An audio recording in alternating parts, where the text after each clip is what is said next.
Alors bien sûr que j'allais devoir parler du drama Alchemist of the Soul, parce que déjà d'une, la saison 2, elle est sortie depuis hier je crois. Alors ne le cherche pas sur Netflix France, il y est pas. Il est sorti qu'en Corée du Sud, et peut-être que nos amis les Américains, ils sont plus chanceux que nous. Mais nous, on va devoir patienter encore 1 mois je crois, parce que ça sort en janvier. Après je peux me tromper. Mais je te jure que des fois, Netflix France aime trop nous faire patienter. C'est un peu comme Under the Queen's Umbrella, quoi. Et de 2, c'est franchement une bonne série si tu aimes ce style de drama. Alors ça se passe dans un monde où t'as encore des rois et tout ça, mais genre où t'as aussi la possibilité de faire de la magie. Un truc un peu fantasy quoi. Et en fait dans ce monde tu as une manipulation qui est interdite. Et cette manipulation en fait c'est échanger ton âme avec quelqu'un.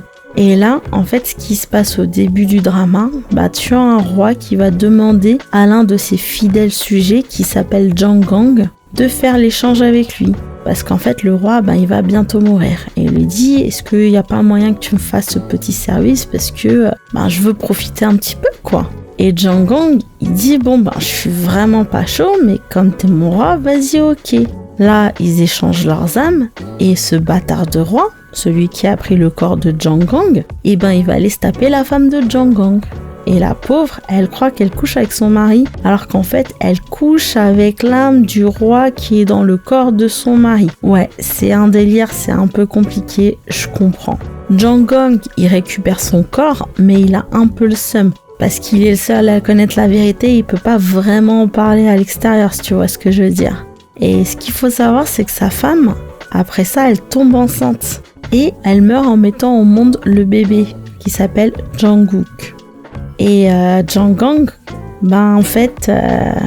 comme pour Jang Gang, c'est pas son fils. Ce qu'il fait, c'est qu'il lui bloque sa capacité à faire de la magie, mais il le laisse vivre en tant que son fils officiellement aux yeux de la société.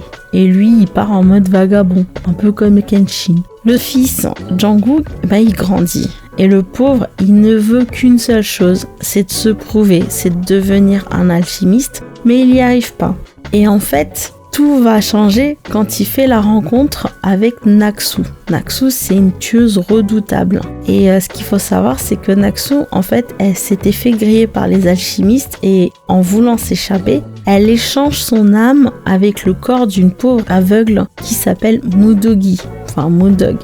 Et Jungkook, il comprend rapidement à qui il a affaire. Et du coup, il lui dit, deviens mon maître en mode Tsum Tsum. Et Mudog / Naxu, elle accepte de le prendre sous son aile et en fait, on va les suivre. Alors, en gros, je viens de te résumer les premiers épisodes parce qu'il se passe vraiment trop de trucs en même temps. Je te le conseille si t'es fan des dramas fantasy et si tu kiffes les œuvres des sœurs Hong. Alors les sœurs Hong, elles sont grave célèbres. Ce sont les meufs qui ont fait le drama Hotel des Luna qui est juste magnifique. Le drama Korean Odyssey, Master's Sun, etc., etc. Alors ce qui fait l'une des forces de ce drama, c'est que t'as plein de petites trames. Tu as bien sûr le méchant qui veut faire son méchant. T'as la tueuse Naxu qui a pris le corps de Mudogi qui cherche à récupérer son pouvoir parce qu'en fait elle l'a perdu lorsqu'elle a échangé les âmes. T'as Jungkook qui cherche à réussir et qui veut prouver qu'il est qu'il est le fils de son père. Et à côté t'as tous les autres persos qui ont chacun leur propre petite trame. Du coup, il se passe sans cesse quelque chose et ça te donne pas vraiment des moments d'ennui.